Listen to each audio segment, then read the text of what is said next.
All right, we're back for another episode of Ask RCR. That's Mr. Regular. I'm the Roman. Hello. You can submit questions on our subreddit, r/regular car reviews, and let's get to it. All right. Right now, the GoPro is blinking, and it's down to 1 bar of battery life left. So if this thing abruptly quits, that's the GoPro running out of battery. No, I can't plug it in because right now the audio is coming out of the mixer, and GoPros have what? One port that does everything through dongles. All right, so is RCR something you openly bring up in conversation, like on a date, or do you usually not mention it unless someone recognizes your voice? I never mention it. Yeah. It's not like, well, time to buy Fiber One because I'm Mr. Regular. Clack in the basket. Well, time to buy meat at the grocery store because that's my catchphrase. I'm Mr. Regular. No, I'm not that guy. And yeah, in casual conversation, I never bring it up. And if I'm meeting someone new, I don't bring it up. Because then you have to explain it. Yeah. You have to explain this. What do? Automotive journalist. Oh, that's interesting. Yeah, I drive a lot of cars. And then their question is always, what do you think about the new terrible car that I like? Yeah. Yeah. I mean, it's kind of a...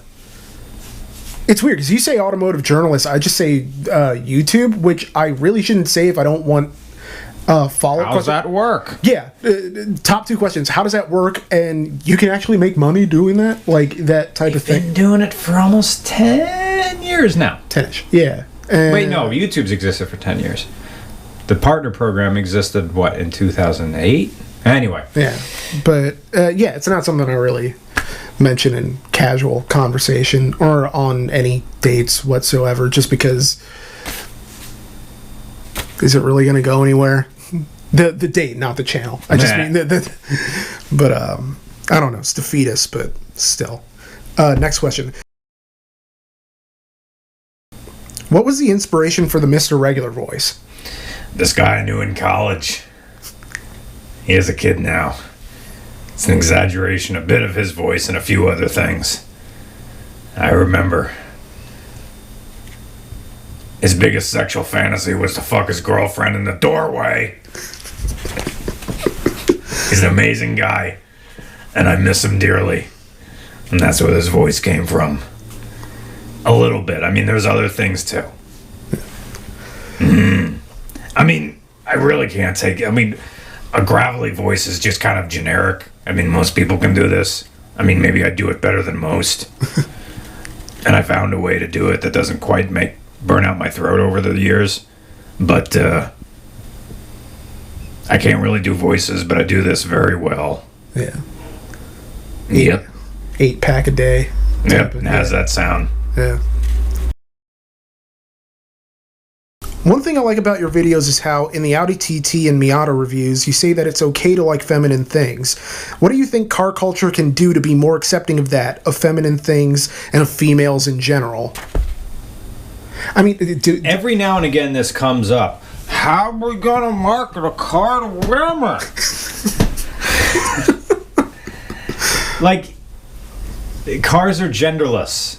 It's a mechanical conveyance. Oh. There are big cars, there are small cars, there are fast cars, there are slow cars, there are cars with hard edges, there are cars with soft edges. I think the question itself is sophomoric. What are you going to paint it pink? How patronizing is that? Yeah, it's like that Simpsons episode where Marge gets that like canyon arrow that is made for women, and instead of a cigarette lighter, it's a lipstick tube. Yeah, right. What are you? What are we doing here? Yeah. I mean the Beetle, the new Beetle that's now all the way pretty old, had like you're gonna put a little vase here with a flower in it. Fan-a-frickin-tastic. Yeah. And there are such things as women who like cars. It's not like they need to be patronized to, in the sense that, like, how can we be more accepting of sort of females in general? Yeah, that does sound kind of mean. Like, oh, because you're a woman, we have to make the car special for you, otherwise you won't. How can it be more accepting? Yeah, I don't get it. I mean, I don't think the person asking the question had any ill intent whatsoever. I just think they mean that maybe perhaps personally that they've witnessed a sort of exclusion of sort of, you know, oh, what are you, gay or something, or right. blah, blah, blah, well, you know. Okay, I will get it that most cars try to butch it up a bit. Yeah. As I'm talking in terms of like muscle cars, but even in my most recent review of the ND Miata, I said that one sort of butched it up a little bit for probably, you know, here's the thing. I think cars are more pandering to the insecure male than they are to anything else. Yeah. Or rather, sort of the fast cars get the frowny headlights and everything. But that is just the style we have right now. I mean, in the 60s, every car was like this. Yeah. You know, they're just sealed beam headlights that are round. Yeah. Everything. Even Mustangs, everything. They never were frowny. I guess if you're tall and you look down on it, the lip of the car came over, and I guess it sort of looked that way, but there were women-centric ads in like the 50s when they tried to market power steering in the beginning. I mean, this is just something my mom said. I mean, she said that there is a thing when you talk about old American iron, those big trucks, or even, hell, a modern car. The power steering goes on that. That's freaking hard to move because our ratios are so high. Yeah. And there were two ways around that in the old days. If you didn't have power steering, you could either make the ratio really, really easy, but then the car has no feel. It's the lever of the amount of turns and stuff is so big that you're driving it through a 50s movie like that. Well, that's a for crying out loud. Phone's ringing. Not anymore.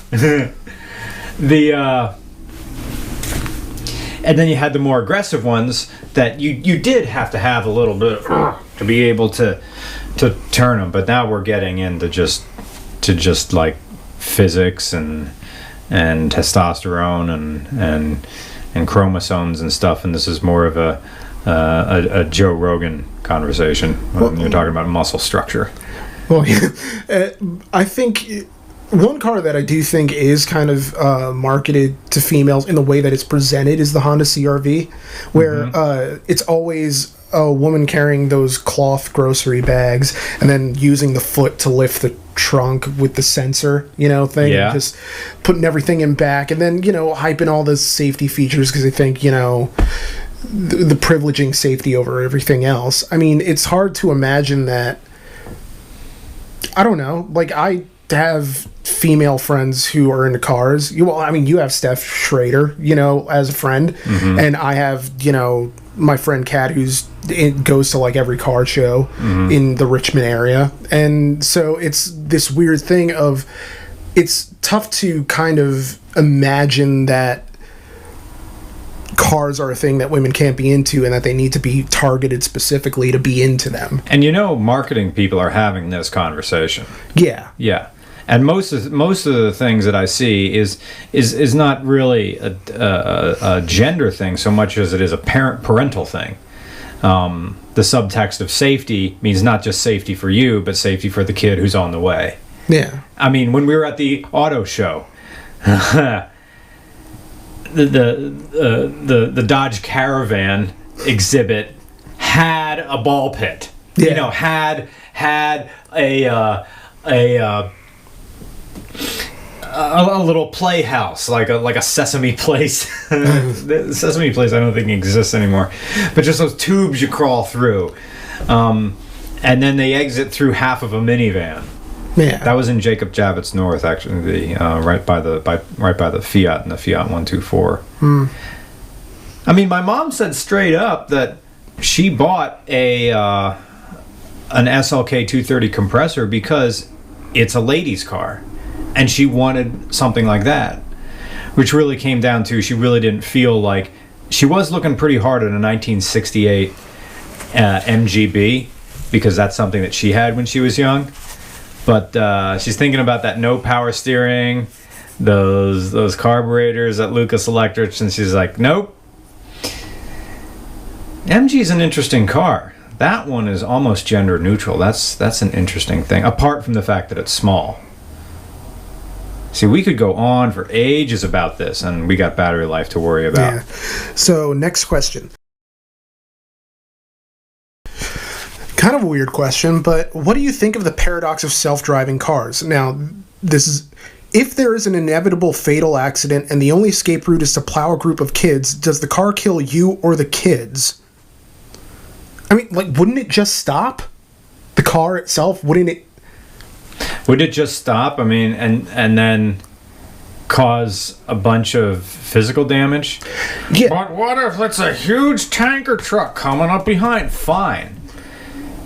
I think you may be able to I think it would choose the path. Now, if we're getting into it's a variant, sentience type of deal, right, that it would choose whichever outcome minimize loss of life. Right. So if it's between, killing you and killing a shitload of kids, all right, then I'm sorry. You're gone. You're dead. Plus, I mean, in that question, if it's an inevitable accident, the implication is that even if you had command of the car, you couldn't do better yourself. Mm-hmm. You're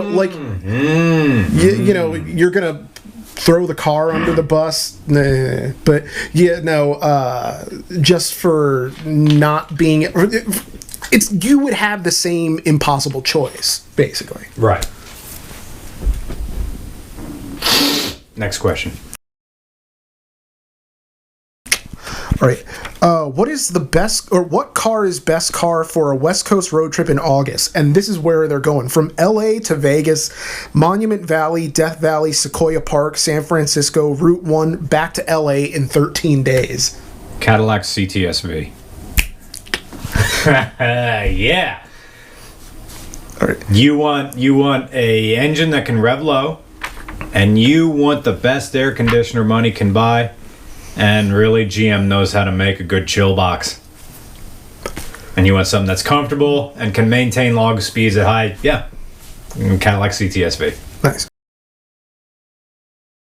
All right. How custom is too custom? What is your threshold for keeping it stock?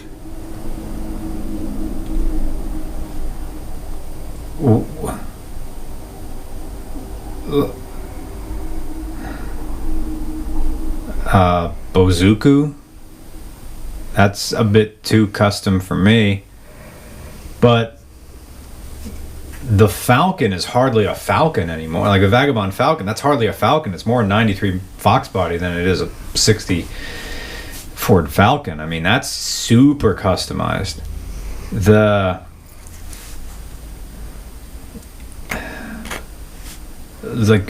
I'm gonna go with Matt Happel. Like, what's your goal with this build?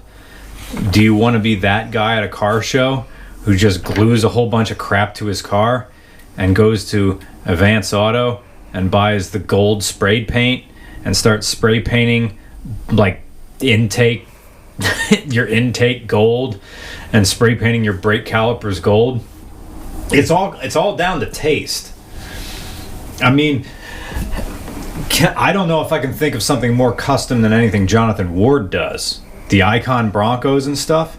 That's where everything's changed, and yet it still looks normal. See, that's fine. But a lot of the gaudy stuff you see at your winga-dinga-dinga-dinga car show, that stuff's gross. Oh, look, you made the Eliminator from the ZZ Top album.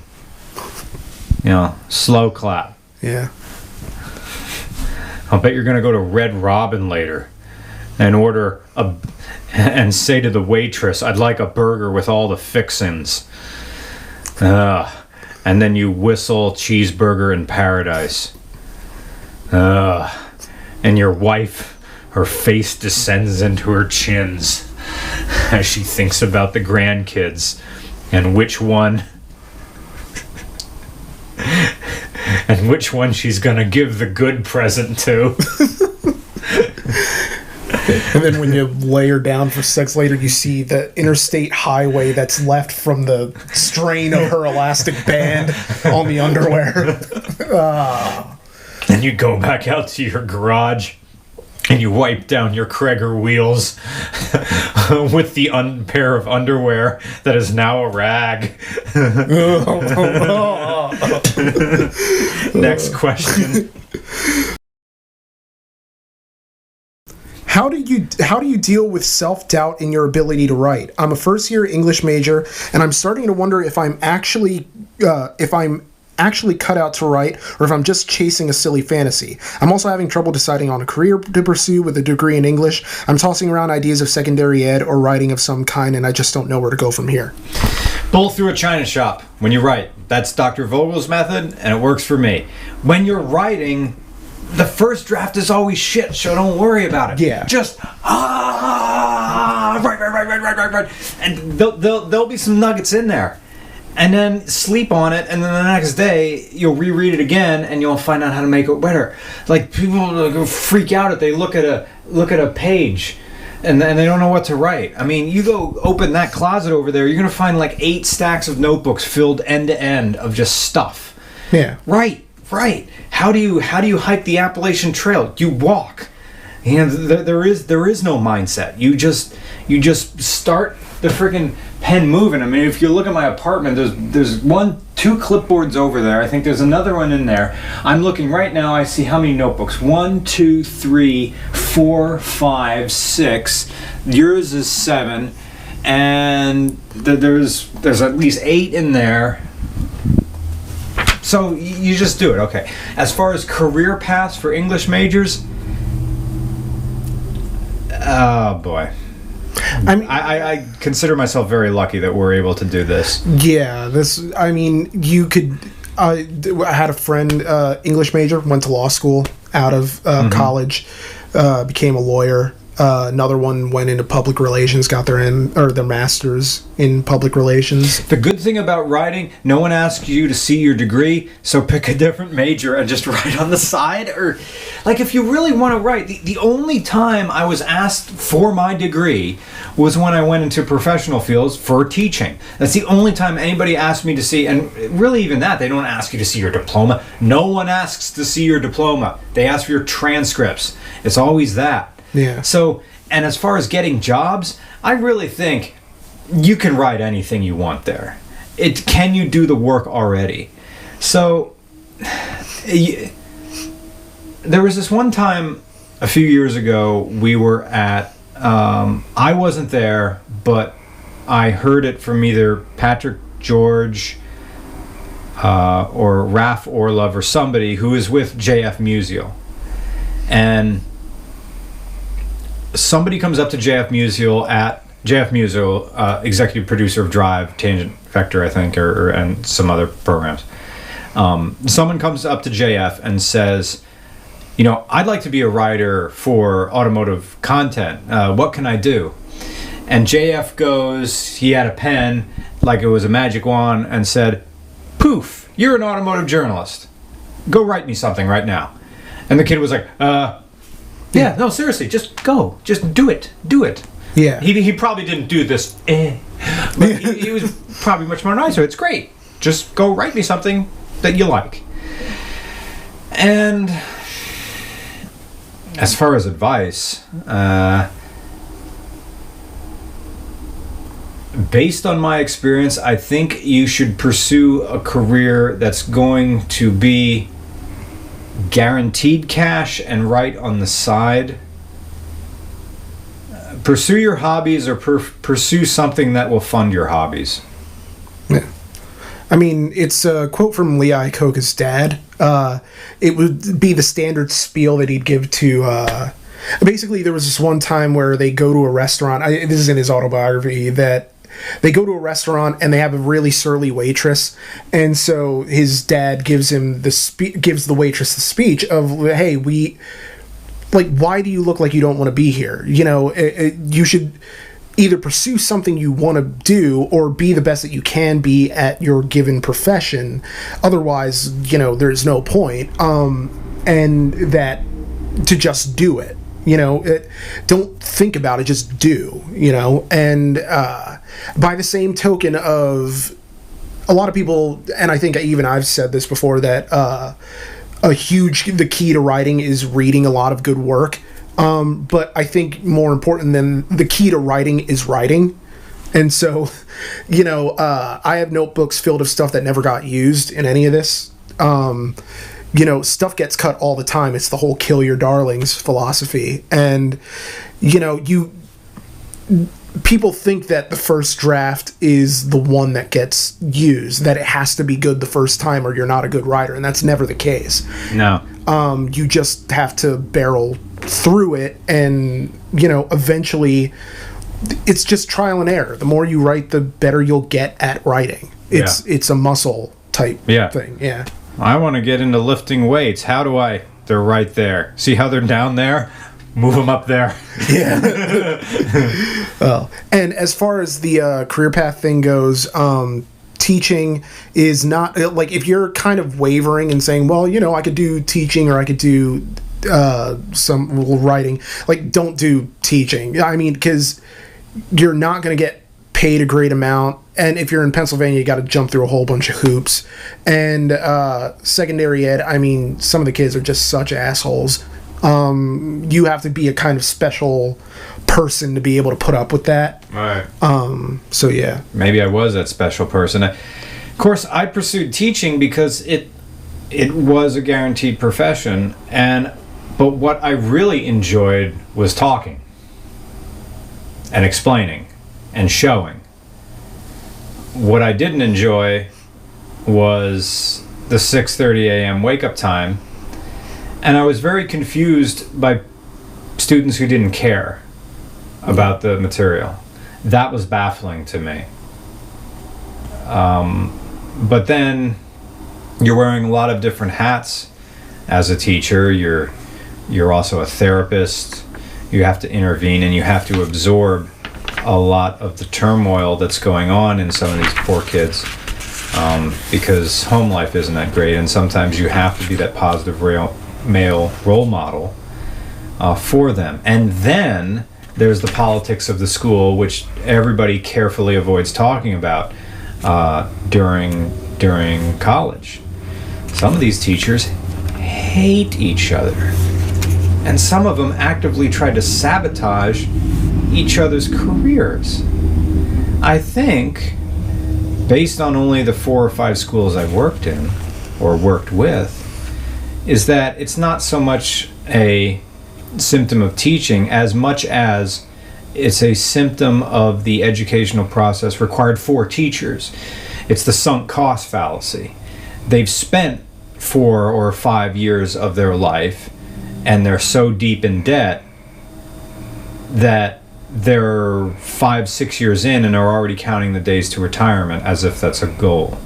Yeah. And then they're staring down the cruel barrel of the administration and the state administration, who also simultaneously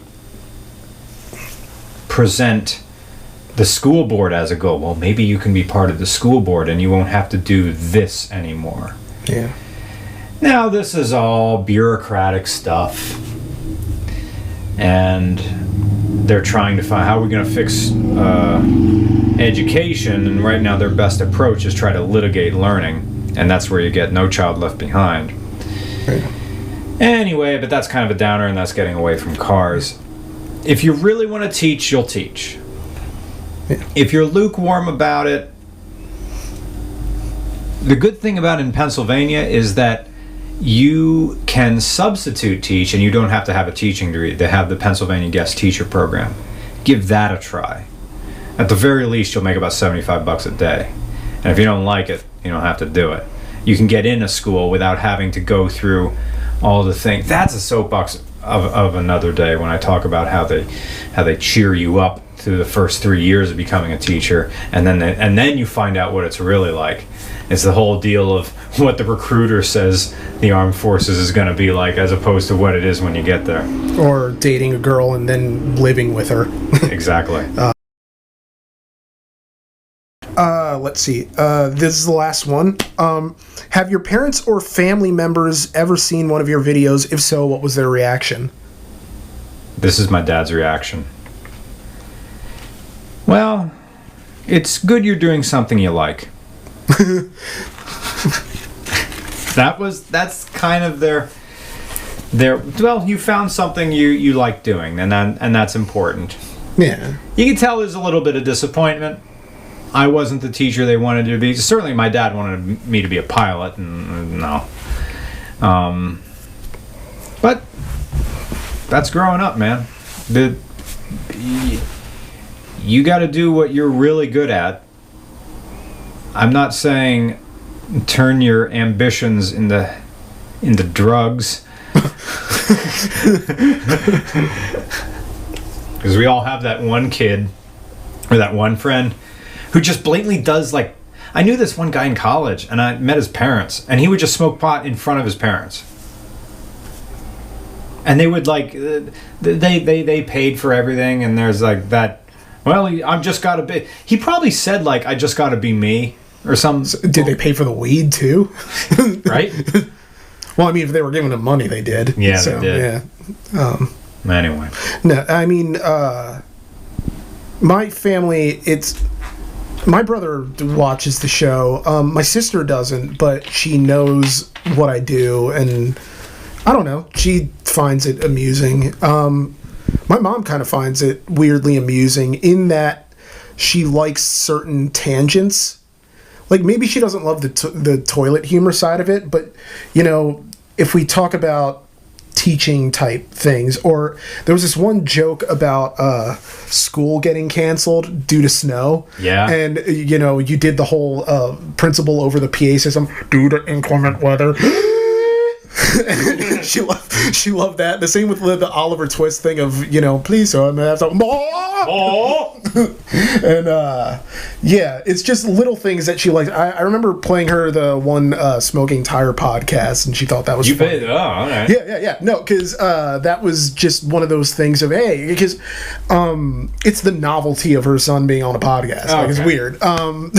But yeah, and that was a weird listen. But I mean, like, I hang out with my mom all the time, so it's not like, I mean, I went and saw the movie Closer with her in 2004, which that is a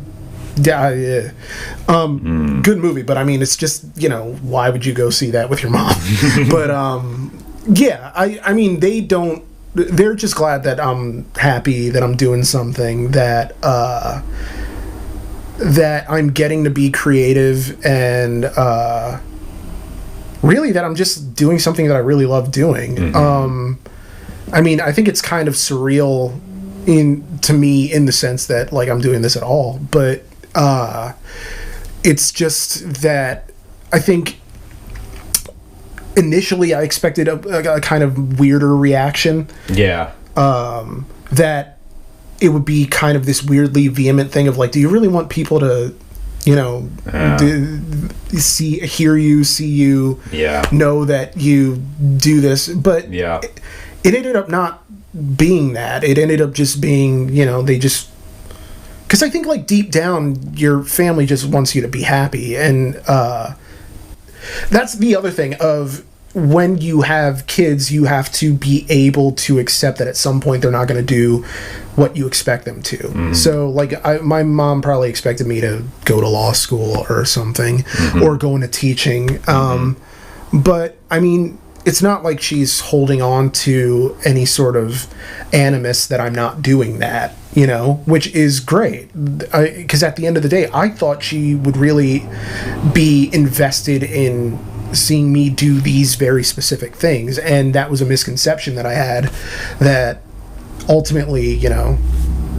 Now, my grandmother's a different story, because I don't even know how to explain this to her, because she's 83, and I just tell her that I'm an auto journalist. That's all. You know, I review cars, I talk about cars, I take pictures of and videos of cars, because there's really no other way to explain it. And then I showed her pictures from the photo shoot for the album, which is out now on Bandcamp. But and that was something that she really enjoyed, just because it's weird because I'm not the musician in my family, or I'm not the singer in my family. Like when I grew up, it was always my sister. She was always the one having gigs and all this other stuff. And the whole idea was that, like, she was going to be the one who put out an album. She was going to be the one who did this, that, and the other thing. And, you know, she started a family and got her master's in public relations. And now I'm doing this, and it almost feels like a secondary thing where I'm following in her footsteps. But, I think my grandmother finds it kind of amusing that I sing now, because I didn't before, and it's, you know, but ultimately, family members, you can help bridge the gap for them, you know, and understand that, hey, this is what makes me happy, it's making me money, and at the end of the day, what more does a job need to do for you? There you go. And that's a wrap. Hope you enjoyed it this week. Remember, you can submit questions at our subreddit, r/regular car reviews. There's a dedicated thread there for it. I suppose I should start a new one because we're backlogged with questions. But anyway, it was good, you know, talking to you. And that's Mr. Regular. I'm the Roman. Talk to you next time. Thanks for watching.